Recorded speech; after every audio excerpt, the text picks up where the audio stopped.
Trump பண்ணுறது ஒரு பெரிய அராஜகம். பொருளாதார போர். சரி, இன்னொரு 25% ஏற்றுன்னு பேசி விட்டாங்க. அப்பயும் ஜி பேசாமல் நிற்கிறார். ஏதோ பயப்பட்டு தானே இருக்க, நீ எதுக்கு அவனுக்கு பயப்படுறன்னு தானே கேட்குறாங்க எதிர்கட்சி. நீ எங்கேயா போகிற நிறுத்தின யாரையா சொல்லியா அப்படின்னா அடுத்த நிமிஷம் மாட்டிக்குவான்.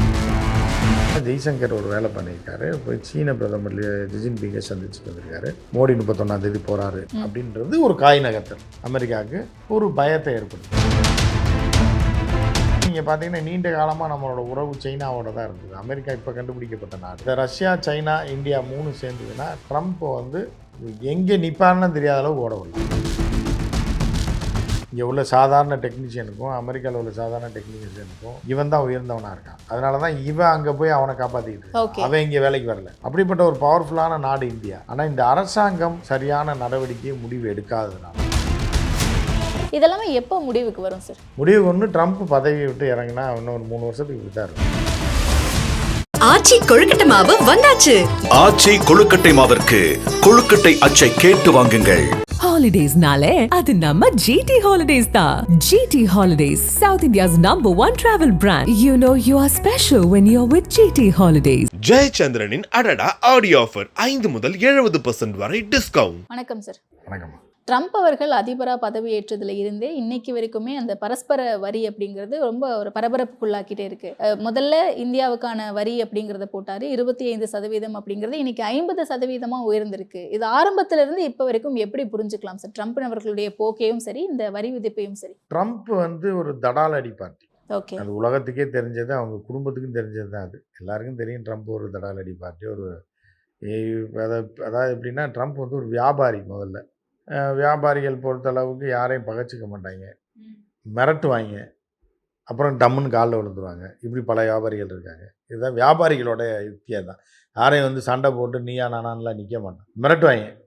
இப்போ ஒரு கடைக்காரனை விலை சொல்லுவான், பிஸ்னஸுக்காக என்ன வேணா பண்ணுவாங்க, அந்த என்ன வேணாலும் பண்ணுவாங்க. ஓகே, அதில் ஒவ்வொருத்தரோட லிமிட் ஒவ்வொரு மாதிரி இருக்கும். சில பேர் ஒரு எக்ஸ்ட்ரீம் எண்டுக்கு போவான், என்ன வேணாலும் பண்ணுவான் நமக்கு காசு வருதுன்றக்காக. அது ஒவ்வொருத்தரும் ஒவ்வொரு ஸ்டேஜோட நின்றுக்குவாங்க. ஒரு சில பேர் ஒவ்வொரு ஸ்டேஜில் நின்றுவாங்க. இப்போ ஒரு கடைக்காரன் இருக்கான், தொடர்ந்து ஒரு 100 ரூபாய்க்கு விற்கக்கூடிய ஒரு சுடிதார்னு வச்சுங்களேன். ஒரு டி நகரில் கடை வச்சுருக்கான். அதை 300 ரூபா விலை சொல்லிகிட்டே இருக்கான். 300 ரூபா விலை சொல்லிகிட்டே இருந்தோன்னே யாருமே திரும்பி கூட பார்க்க மாட்டுறாங்க. அப்புறம் என்ன பண்ணான்னா, அவனே அடி வாங்கி 200 ரூபாய்க்கு வந்துடுவான். அப்போயும் எல்லோரும் வரவங்களாம் 150 ரூபாய்க்கு கேட்டுகிட்டே இருப்பாங்க, தரவே மாட்டான். 4 நாள் காஞ்சி போனான்னு வைங்க, ஒரு வியாபாரம் நடக்கலைன்னா 5ஆவது நாளில் அவனே விலைப்பட்டியில் 150ன்னு மாட்டி விடும். அப்புறம் பார்த்தா 2 பேர் 3 பேர் வருவாங்க, அவங்க 100 ரூபாய்க்கு கேட்பாங்க. அப்போ என்னென்னா, வியாபாரத்தில் இறங்கி அடிக்கிற அடி தான் இருக்குது. இப்போ 300 ரூபான்னு முதல் நாள் போட்டு வைக்கிறான். எல்லா பிள்ளைங்களும் ஆஹா சூப்பராக இருக்குது டிசைனு, 100 ரூபா துணி இருந்தாலும் சில பேர் நம்ம டிசைனுக்காக வாங்குவோம்ல, சூப்பராக இருக்குது, ஒரு 4 நாள் போட்டாலும் பரவாயில்ல, அருமையாக பண்ணியிருக்கான், ஸ்டிச்சிங் சூப்பராக இருக்குது, கொடுக்கலாம்யா 300 ரூபா அப்படின்னு வாங்கிட்டோம்னா வடிவேல் காமெடி மாதிரி தான். ஒன்று அவன் கடையடைச்சிட்டு ஓடினானா நமக்கு அடிமை, இல்லைன்னா நம்ம அவனுக்கு அடிமைன்ற கதை தான் உலகம் பூரா உள்ளது தான். இதுதான் ட்ரம்ப்புக்கும். அதான் வடிவேல் காமெடி ஒரு மிகப்பெரிய ஒரு தத்துவம், அது சர்வதேச தத்துவம். இப்போ என்னென்னா, ட்ரம்ப் இதே இந்த இப்போ வடிவேல் பாணியில் என்ன பண்ணுறாருன்னா, மிரட்டுறோடனே சைனா கடையை அடைச்சிட்டு ட்ரம்ப்பை துரத்த ஆரம்பிச்சிட்டாங்க. ரஷ்யா கடையை திறந்து வச்சு நின்று பார்த்துட்டே இருக்கா, நீ வா, நீ இங்கே வா, கிட்ட வா, பார்க்கலாம் வா அப்படின்னு. அப்போ ட்ரம்ப்புக்கு புரியலை, ஓடுவாங்களா இல்லை கிட்ட வர வச்சு நம்மளை வெட்டிடுவாங்களான்னு. கடையை திறந்து வச்சு தான் இருக்கா ரஷ்யா. ஜி என்ன பண்ணுறாருன்னா, கடையை பாதியாக அடைச்சிட்டு அப்படி நிற்கிறார், பூட்டவும் இல்லை. அப்புறம் 2 பேர் வியாபாரம் பண்ண வந்தான்னா சைடில் டீயை போட்டு கொடுத்துட்டே இருக்கார். ட்ரம்ப்புக்கு புரியவே இல்லை. திருப்பி மிரட்டுறாரு இங்கேருந்து, நான் தான் அவனை போரை நிறுத்த சொன்னேன், அதை நிறுத்த சொன்னேன்னு பேரையே சொல்ல மாட்டான். ஓகே, இப்படி இருக்கும்போது என்ன பண்ணால், ஒருத்தன் துரத்துறான், ரைட்டு, இன்னொருத்தன் அங்கேருந்து மிரட்டுறான், ஓகே. இது புதுவிதமாக டீலிங்காக இருக்குது. கதவை பாதி சாத்தி வச்சுட்டு கதையை அடித்து ஓடவும் இல்லை, நம்மளை துரத்தவும் இல்லை. சரி அப்படின்னு திருப்பி இன்னும் கொஞ்சம் மிரட்டி பார்ப்போன்னு சொல்லி இன்னும் 2 கல்லை விடுறாங்க. ஓகே, அப்பயும் ஜி கல் மாதிரி நிற்கிறார். அப்படி நிற்கும் போது ட்ரம்ப்பே மெண்டல் ஆயிடுறார். என்ன பண்ணுறதுனே புரியாமல் சரி இன்னொரு 25% ஏற்றுன்னு ஏற்றி விட்டாங்க. அப்பயும் ஜி பேசாமல் நிற்கிறார். அப்போ என்ன பண்ணால் அவன் என்ன முடிவு எடுக்கு, சில நேரம் எதிரி குழம்பிடுவான். ஏன்னா துரத்தவும் மாட்டான், நம்மளை அடிக்கவும் மாட்டான், அடி வாங்கிட்டே நிற்கிறான். பாட்ஷா படத்தில் பார்த்துருக்கீங்களா, தூணில் கட்டி போட்டு அடிப்பாங்க. அப்பயும் ரஜினி சிரிச்சுக்கிட்டே இருப்பார். அந்த நிலைமையில தான் இப்போ ஜி இருக்கார். ஸோ இப்போ என்னென்னா, அடுத்த கட்டமாக என்ன பண்ணியிருக்காங்க அப்படின்னா, சைனாவை போய் சந்திச்சிருக்காங்க. நேரடியாக அவனை எதிர்த்துருவேன்னு சொல்லலை, ட்ரம்ப்பை அருவாளோடு விரட்டுறான் பாருங்க சைனா, அவனை கூட்ட ஜி வாங்க வாங்க அப்படின்னு சொல்லி அவனுக்கு ஒரு கை கொடுத்துட்டு நிற்கிறார். சரி, அவனோட சேர்ந்து துரத்தவும் இல்லை, ஆனால் கை கொடுத்துட்டு அவன் ஃப்ரெண்டு மாதிரியும் காட்டிக்க மாட்டாப்புல. இப்படி நிற்கும்போது ட்ரம்ப் கொலவெறியாகி தான் இப்போ 25% ஏற்றி விட்டது. ஏற்றி விட்டோடனே இப்போ இந்தியன் கவர்மெண்ட் என்னென்னா, அஜித் தோவல் வந்து ரஷ்யா போயிருக்காங்க. இது ஒரு பெரிய டேர்னிங் பாயிண்ட். ஒன்று அதாவது என்ன அப்படின்னு பார்த்தீங்கன்னா, சைனா, ரஷ்யா, இந்தியா இந்த 3 சேர்ந்துச்சுன்னா இந்த உலகத்தில் இவர்களை எதிர்ப்பதற்கு எவனுமே கிடையாது. ஓகே. அது யூரோப்பியன் யூனியனில் உள்ள 28, 29 நாடு, 27 நாடு ஒன்று சேர்ந்தாலும் ஒரு புல்லை கூட பிடுங்கி போட முடியாது. அது இந்த 3 நாடுகள் ஒன்றா சேர்ந்தா அசைக்க முடியாத சக்தி. சரி, இந்தியா இல்லைனாலும் அவங்க 2 பேர் இருக்கல, ரஷ்யாவும் சைனாவும் இருந்தாலே எவனுமே ஒரு புள்ளையும் பிடுங்க முடியாது, ஒரு ஆணியும் பிடுங்க முடியாது. யார்? யூரோப்பியன் யூனியன் சரி, அமெரிக்காவும் சரி. அமெரிக்காவை விட ஆயுத பலத்தில் மிகப்பெரிய ஒரு வளர்ச்சியை கண்டிருக்கிறது யார்? சைனா. யார்? அமெரிக்காவை விட. சைனாவை ஒதுக்கி வச்சுட்டு வெறும் ரஷ்யா மட்டும் இருந்தால் கூட G7 என்கிற நாடுகள் எல்லாம் ஒன்று சேர்ந்தாலும் ரஷ்யாவை ஒன்றுமே பண்ண முடியாது. புத்தினை ஒன்றுமே பண்ண முடியாது. அந்த அளவுக்கு பவர்ஃபுல்லான ஒரு புத்தின். ஓகே. பர்சனலாகவும் சரி, தனிப்பட்ட மனிதனாகவும் சரி, அந்த நாடும் சரி, அவ்வளோ ஆயுதங்களை வைத்திருக்கிறது. டஃப்பாக சண்டை போட்டு தான் இவர்கள் எல்லாம் சேர்ந்து ரஷ்யாவை பண்ண முடியும். ஆனால் ஒன்றுமே பண்ண முடியாது. ஆனால் ரஷ்யா எல்லாத்தையும் அழிச்சு விட்டு போயிடுவாங்க. ரஷ்யா வெற்றி பெற முடியும். அப்படிப்பட்ட பவரை வச்சுக்கிட்டு ரஷ்யா கேம் ஆடிக்கிட்டு இருக்கு, யாரை பற்றி கவலைப்படாமல். ஆனால் இவர்கள் ஏன் பேக் அடிக்கிறான்றது தான் நமக்கு. ஆனால் ஒரு பக்கம் பார்த்தீங்க அப்படின்னா, நீங்கள் முழுக்க அமெரிக்காவை சாராமல் நம்ம வாழவே முடியாது. இந்தியாவில் இயங்கிக்கிட்டு இருக்க எல்லாமே அமெரிக்கன் தான். ஆனால் சைனா அப்படி இல்லை. எல்லாருக்குமே தெரியும், சைனாவில் வெப்சைட்லேருந்து, சர்ச் இன்ஜின்லேருந்து, அவங்களுக்கு எல்லாமே ஆர்டிஃபிஷியல் எல்லாமே தனியாக வச்சுருக்காங்க. எல்லாரும் இந்த உலகமே துண்டா போயிட்டாலும் அட்வான்ஸாக அமெரிக்காவும் சைனாவும் அட்வான்ஸ் டெக்னாலஜியை பயன்படுத்தி அவன் மட்டும் வாழ்ந்துக்கிட்டே இருப்பான். ஆனால் மித்த நாடுகள் அந்த மாதிரி கிடையாது. ஸோ அப்படி இருக்கும்போது இப்போ இந்தியா வந்து என்னன்னா, அந்த மாதிரியான ஒரு வளர்ச்சியை பெறவில்லை. இந்த அரசாங்கம் வந்து தனிப்பட்ட முறையில் இந்தியா தனித்து நிற்கிற அளவுக்கு சேட்டலைட் டெக்னாலஜியில் எல்லாமே நம்மகிட்ட இருக்குது. ஆயுதங்கள் நம்மளே தயாரித்து நம்மளே பண்ணக்கூடிய அளவுக்கு தனித்தன்மை வாங்கிட்டோம். கொஞ்சம் தான் ஃபாரினோட டச் வேணும், ரஷ்யாவுடைய. இப்படிலாம் ஒரு வளர்ந்த நாடு வந்து ஏன் சைனா மாதிரியோ ரஷ்யா மாதிரியோ இறங்கலைன்றது நமக்கு பெரிய மைனஸ். நீங்களும் இப்போ நம்ம மிரட்ட வேண்டியதானே அப்படின்னு ஒரு சாரார் கேள்வி கேட்கலாம். இந்தியா வந்து அவ்வளோ சாதாரணமான ஒரு நாடு கிடையாது. இங்கே உள்ள மக்கள் அப்படி கிடையாது. அவங்க மாதிரி அமெரிக்க மக்களையும் இந்திய மக்களையும் கம்பேர் பண்ணிங்கன்னா யாரா முட்டாள்கள் ஜாஸ்தினா அமெரிக்கன்ஸ் தான் ஜாஸ்தியாக இருக்கும். புரியுதா உங்களுக்கு? பர்சன்டேஜில் பார்த்தீங்கன்னா இங்கே உள்ள சாதாரண டெக்னீஷியனுக்கும் அமெரிக்காவில் உள்ள சாதாரண டெக்னீஷியனுக்கும் சவுத் இந்தியா வச்சுங்க, நார்த் இந்தியாவை விட்டுருங்க, இவன் தான் உயர்ந்தவனாக இருக்கான். அதனால தான் இவன் அங்கே போய் அவனை காப்பாற்றிக்கிட்டு இருக்கான். அவன் இங்கே வேலைக்கு வரல. அப்படிப்பட்ட ஒரு பவர்ஃபுல்லான நாடு இந்தியா. ஆனால் இந்த அரசாங்கம் சரியான நடவடிக்கை முடிவு எடுக்காததுனால தான் நம்ம பின்னடைவில். இப்போ இந்த தருணத்திலையும் அப்படி ஒரு முடிவை எடுக்கலை அப்படின்னா, ஏன்னா இந்திரா காந்தி இருந்த காலத்தில் நைட்டோட நைட்டு ஓடலை, பிச்சு தொலைச்சி விடுவாங்களான்னு சொல்லி துரத்தி விட்டுச்சு அமெரிக்கன்ஸ். ரைட்டா? அன்னைக்கு டாலர் வேல்யூ எவ்வளோ இருந்துச்சுன்னு போய் பாருங்கள்.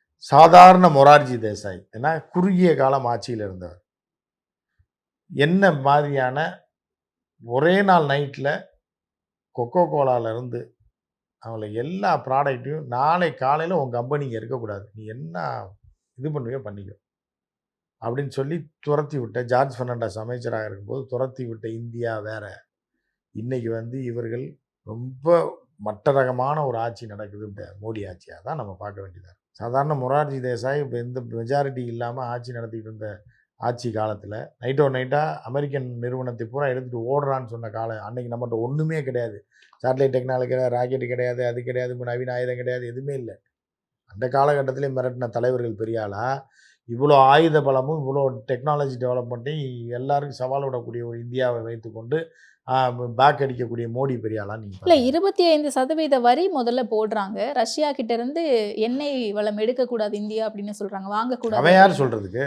அப்ப இதெல்லாம் பிரேக் பண்ணதுனால தானே இன்னைக்கு 50% வரி அப்படிங்கறத விதிச்சிருக்காங்க. ஏமா அது பிரேக் பண்ணி நீங்கள் பேசாமல் உட்காந்துருந்ததுக்கும் பிரேக் பண்ணுறதுக்கு வித்தியாசம் இருக்குமா? நீங்கள் ஒரு எதிராளியை உட்கார வச்சுருக்கீங்க, ஒரு 65 வயசு ஒரு எதிராளி, நீங்கள் ஒரு 25 வயசில் இருக்கீங்க. இப்போ எதிராளியோட மோதுறீங்க, அடித்து 2 பேரும் சண்டை போடுறீங்க, யாராவது ஒருத்தர் காலியானோன்றதாம்மா வீரம். எதிராளி 65 வயசுக்காரனை எதாப்பில் உட்கார வச்சு நீங்களும் இப்படி உட்காந்துட்டே இருக்கீங்க வருஷ கணக்காக, அவனா செத்துடுறான். பார்த்தீங்களா? இங்கே தலையோட தில்லை பார்த்தீங்களா? 25 வருஷம் பேசாமல் உட்காந்தார், அவனே செத்துட்டான்ல, அதுதான் என் வெற்றி அப்படின்றத நீங்கள் வெற்றி. ஓகே. பேசாமல் இருப்பாங்கன்னா 25 போடுவானா பேசாமல் இருப்பாங்களாம், 40 போட்டானா பேசாமல், இப்போ 50 போட்டானா பேசாமல் இருப்பாங்களாம். இதா வீரம்? இதா வந்து ராஜதந்திரம்? ஆனால் இப்போ என்ன பண்ணியிருக்காங்கன்னா ஜெய்சங்கர் ஒரு வேலை பண்ணியிருக்காரு. போய் சீன பிரதமர் ஜி ஜின்பிங்கை சந்திச்சுட்டு வந்திருக்காரு.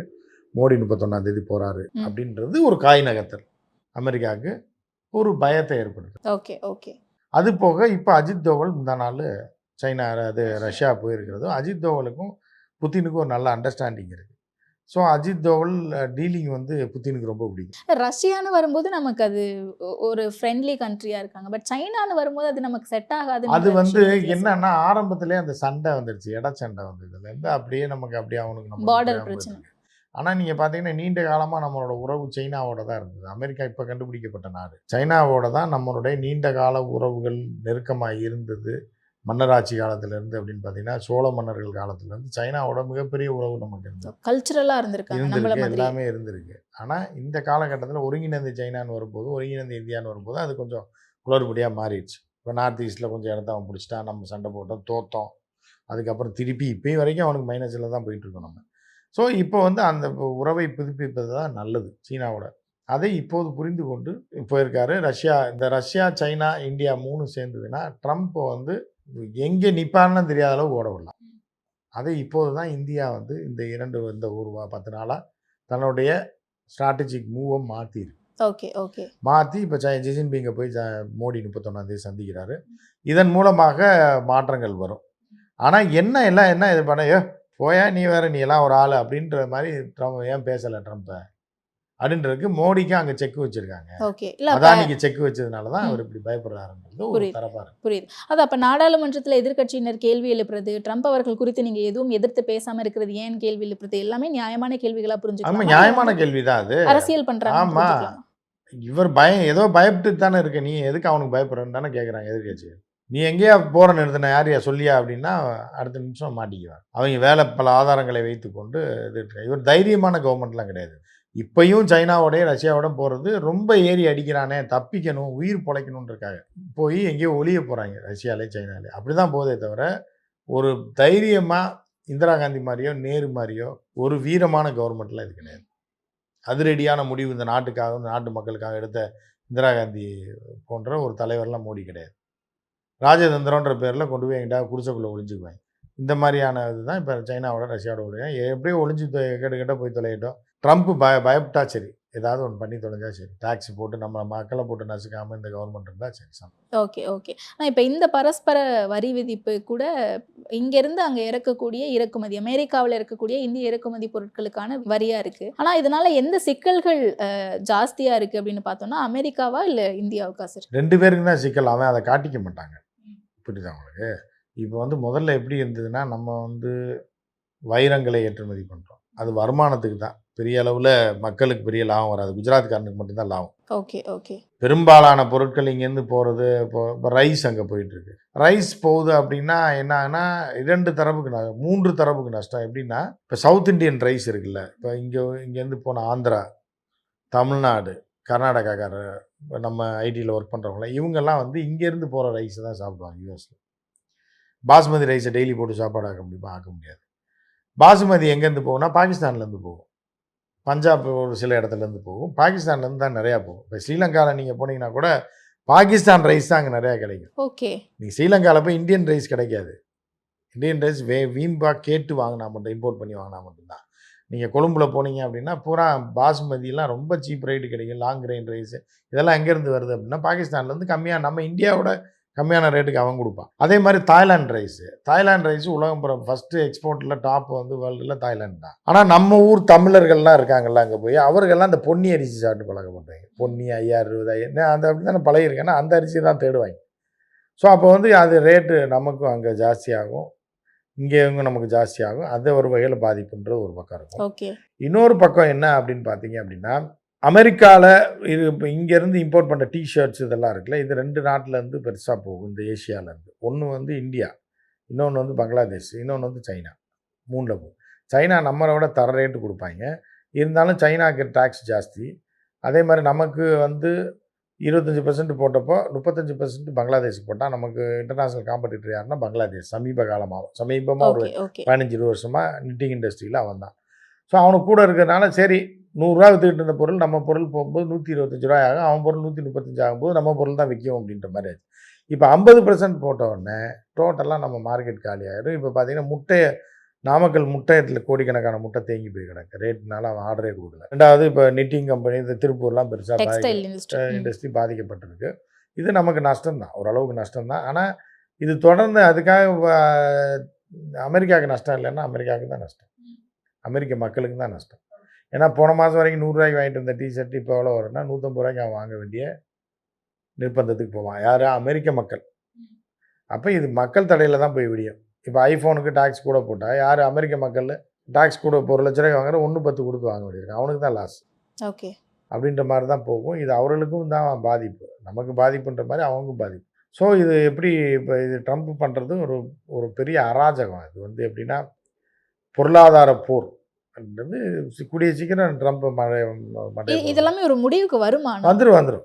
இப்போ ட்ரம்ப் வந்து வியாபாரி, நான் ஏற்கனவே சொன்னேன்ல, அடிக்கிற அடியில் டம்முன்னு இறங்கிடுவான் பாருங்க. என்ன ஒரு 3 மாதத்தில் பார்த்தீங்கன்னா, இல்லை இப்போ வந்து எங்களோட இணக்கமாக போயிட்டார் மோடி, இது இப்படி பண்ணிட்டார் அப்படி பண்ணிட்டாருன்னு சொல்லிட்டு அவங்களா ஒரு பொய்யை சொல்லிட்டு அதனால் டாக்ஸை திருப்பி 25 ஆக்குறோம் அப்படின்னு சொல்லி பண்ணாங்க. மோடி இந்திய மக்களை ஏமாத்துற மாதிரி இருந்தாமல் ட்ரம்ப் வந்து இப்போ இந்தியாவை ஏமாத்துறான், வேறு ஒன்றுமே இல்லை. என்ன பண்ணாங்க? சரன்னு பெட்ரோல் டீசல் விலையெல்லாம் ஏற்றி 120 ரூபாய்க்கு கொண்டு போய் 110 ரூபாய்க்கு கொண்டு போய் மக்களை தவிச்சு கதற விட்டுட்டு 60 ரூபாய்க்கு 65 ரூபாய்க்கு விற்றதை 110 ரூபா 115 ரூபாய்க்கு கொண்டு போய் டப்புன்னு ஒரு 15 ரூபாய் குறைச்சி நிறுத்தினா பாருங்க. அப்போ இந்த 40 ரூபா ஏற்றுனது இது எல்லாமே ஏமாத்து வேலை தான். இதை தான் ட்ரம்ப் செய்வாங்க. 25 50 ஆக்கிட்டு கடைசியில் கொண்டு வந்து 20 வந்து நிறுத்துவாங்க. நிறுத்தும்போது சரி ரைட் 50 கொண்டு போனது ஜி வந்து 20 கொண்டு வந்துட்டாருன்னு சொல்லி இவங்களா சங்கிகளா தானாக சொல்லிச்சுக்குவாங்க. ஜி பெரிய தலைவர். இதுதான் இவங்க இந்திய மக்களை ஏமாத்துற மாதிரி அமெரிக்காக்காரன் இந்தியாவை ஏமாத்துவான். இதுதான் வியாபாரம். ஓகே. ஆனால் இப்போ இந்தியாவுக்கு வந்து ரஷ்யா கிட்ட நீங்கள் எண்ணெய் வாங்கக்கூடாது அப்படின்ற ரூல் போடுறாங்க. அவங்களுக்கு அதுக்கான உரிமை கிடையாது. இந்த பக்கம் பாகிஸ்தான் கிட்ட வந்து எண்ணெய் அதெல்லாம் எரிச்சல் ஏற்படுத்துறது சொல்றது அதுதான் அந்த திட்டத்தை இம்ப்ளிமெண்ட் பண்றதுக்காக சொல்றாங்களா இல்லை வெறும் வார்த்தையா மட்டும்தான்? இது வந்து சாதாரண ஹியூமன் கேட்டல்ஸ் கூட அந்த புத்தி இருக்குமா? சாதாரணமாக இருக்கு. குழந்தைகளை நீங்கள் பார்த்தீங்கன்னா கூட புரியுதா உங்களுக்கு? இப்போ வந்து என்னென்னா 2 குழந்தை இருக்குன்னா ஒரு குழந்தைய நீங்கள் தூக்குனா அது வேகமாக சும்மா தான் கிடக்கும். ரெண்டும் எங்கே விளாண்டுக்கிட்டு இருக்கோம், 2 சண்டை போட்டுக்கிட்டு இருக்கோம். அது வரைக்கும் வராது. அப்பா வந்துட்டார் அம்மா வந்துட்டாருன்னா வராது, கூப்பிட்டாலும் வராது. நீங்கள் போய் ஒரு குழந்தைய தூக்கி மடியில் வச்சு கொஞ்சி பாருங்கள், இது தானாக ஆட்டோமேட்டிக்காக ஓடி வந்து விழுந்து பராண்டும். இது வந்து ஹியூமன் சைக்காலஜி. இது புரியுதா உங்களுக்கு? அதான் ட்ரம்ப் செய்கிறது. இந்த ஹியூமன் சைக்காலஜி அதுதான். அது நாடாக இருந்தாலும் சரி, ஒரு மனிதர்களாக இருந்தாலும் சரி, அது எந்த நாட்டு மனுஷனாக இருந்தாலும் சரி, ஒருத்தர் 2 பேருக்கு பிரச்சனைக்குரியவொன்னா ஒருத்தனை கூப்பிட்டு நீங்கள் பேசுவீங்கன்னா இன்னொருத்தர் டென்ஷன் ஆகும். புரியுதா உங்களுக்கு? இதுதான் வந்து பேசிக் சைக்காலஜி. ஓகே. அது எல்லா மனிதர்களுக்கும் உள்ளது. அதை தான் ட்ரம்ப் செய்கிறாங்க. அப்போ நம்ம எரிச்சல் அடைவோம்.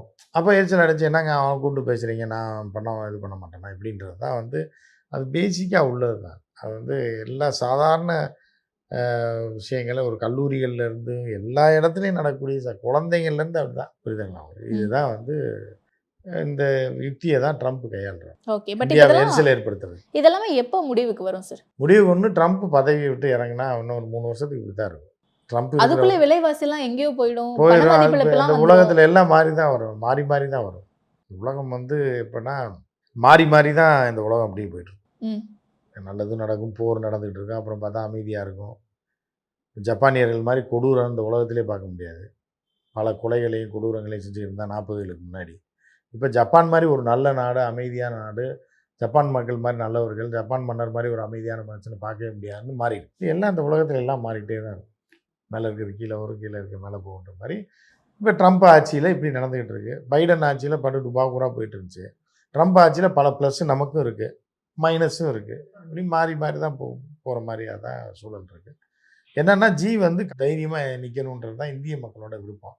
இவர் வந்து பவுடர் அடிச்சுட்டு இங்கே வீராவசனமாக இப்போ பீகாரில் போய் உத்தரப்பிரதேசில் போய் பேசிக்கிட்டு ட்ரம்ப் முன்னாடி பேரையை சொல்ல மாட்டேன்றது ஒரு இரட்டை வேடமாக பார்க்கப்படுது. ஆனால் முன்னாடி 2 பேரும் ஃப்ரெண்ட்ஸாக தான் இருந்தாங்க. ஃப்ரெண்டெல்லாம் அரசியல் இவன் என்னம்மா 2 பேரும் ஒன்றாவா படித்தாங்க? ட்ரம்ப் இவரும் குஜராத்தில் மாடல் ஸ்கூலில் 2 பேரும் 7வது 8வது ஒரே கிளாஸில் படித்தாங்களா ஃப்ரெண்ட்ஸு? சும்மாமா இதெல்லாம் வாயில் வட சொல்கிறோம். ஓகே. அவர் ஒரு நாட்டோட அதிபர், ஒரு அதிபர் என்ன ஃப்ரெண்டு அப்படின்ற மாதிரி சும்மா இதெல்லாம் வந்து மக்களை முட்டாளாக்குறது. அதாவது ஃப்ரெண்டுக்கு வந்து பல அர்த்தங்கள் இருக்குது. என்றைக்கோ ஒரு நாள் சந்திச்சு ஒரு 2 நாள் குஜராத்தில் இருந்தால் ஃப்ரெண்ட் ஆயிடுவாங்களா? ஸோ இதெல்லாம் வந்து அரசியலில் மக்களை ஏமாத்துறதுக்கு அந்த பக்கம் ட்ரம்ப்பு இந்த பக்கம் மோடி செய்யக்கூடிய டுபாக்கூர் வேலைகள் தான். ஓகே சார், தெளிவான விளக்கங்கள் கொடுத்தீங்க. நேரத்திற்கு நன்றி. ஆச்சி கொழுக்கட்டை மாவு வந்தாச்சு. ஆச்சி கொழுக்கட்டை மாவிற்கு கொழுக்கட்டை அச்சை கேட்டு வாங்குங்கள். Holidays-நாலே அது நம்ம GT Holidays தான். GT Holidays, South India's #1 travel brand. You know you are special when you're with GT Holidays. ஜெயச்சந்திரனின் அடடா ஆடியோ ஆஃபர் 5 முதல் 70% வரை டிஸ்கவுண்ட்.